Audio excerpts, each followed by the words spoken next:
Olá, meus caros alunos, sejam bem-vindos a mais uma aula. É um prazer poder dialogar com vocês aqui mais uma vez sobre o assunto de riscos, e agora eu quero falar sobre, mais especificamente, sobre atitude de risco, né?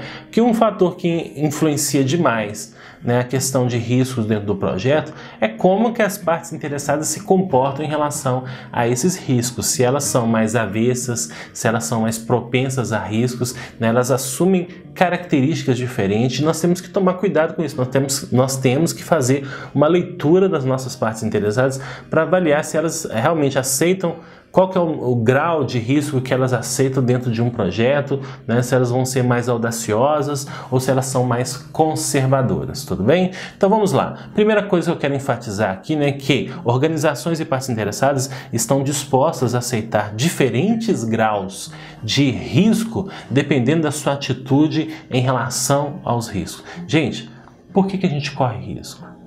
Porque existe uma recompensa no final, né? Se não existir essa recompensa, não tem razão, né, ou bom senso da gente correr determinados riscos, né? Então, olha só, primeira coisa, né, que eu quero enfatizar com vocês é em relação à tolerância ao risco. Existe um limite que as partes interessadas aceitam correr determinado risco. Então, tolerância pode ser tido como o grau em que as partes interessadas toleram ou não um determinado risco dentro do projeto. Esse grau é medido com base na sensibilidade do meio, né? Talvez até como conjunto das partes interessadas, o perfil da empresa frente a determinados negócios, ok? Como que ela reage frente aos riscos, e os projetos são aceitos se os riscos estiverem dentro dos limites de tolerância e em equilíbrio com as recompensas aqui no caso, né? Outro conceito importante também, dentro desse contexto, se refere a apetite e limite de riscos, né? O apetite, ele se refere à medida, ou seja, a fronteira do nível de incerteza ou nível de impacto num caso, e a organização, né, ela aceitará o risco se estiver abaixo desse limite. É uma linha divisória. Olha, eu aceito fazer esse projeto dentro se a incerteza ou os riscos estiverem até determinado ponto. A partir desse ponto, infelizmente, para mim não dá. Já em relação ao apetite a riscos, né, é o grau aí, no caso, que as pessoas buscam o risco, né, o grau de incerteza que uma entidade está disposta a aceitar na expectativa de uma recompensa.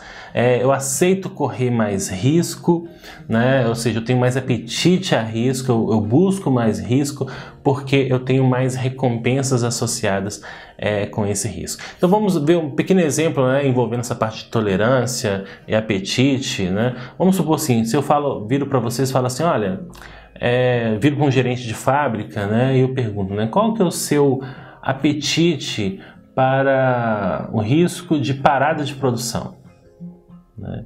Esse gerente vai virar para mim e falar assim, apetite? Nenhum. Eu não tenho nenhum apetite de querer correr o risco de ter a minha produção parada, tá? Aí você reformula a sua pergunta, não, peraí, não é isso que eu quis dizer. Qual que é a sua tolerância, né? Ou seja, quanto de risco você aceita correr em relação à parada de manutenção, né? Quanto tempo você aceita de parada em função de algum risco acontecer? Ah, sim, bem, agora é diferente, né? Então, olha, se algum risco acontecer, no máximo que eu tolero, que eu aceito, é 2 horas de parada. Às vezes o outro gerente vai falar que é 1 hora, por exemplo, né? Então, a tolerância de risco aqui no caso, ela varia conforme a pessoa, né? É utilizado no caso aqui para perdas, no caso. Já apetite se relaciona com a possibilidade de ganhos, né? A gente corre o risco, né, porque existe uma possibilidade de ganhar alguma coisa lá na frente dentro do projeto. Então essas relações, compreender esses fatores, né, os conceitos associados com apetite, tolerância, limite de riscos, são importantes, né, para a gente poder justamente dialogar e entender as partes interessadas dentro do nosso projeto. É isso aí.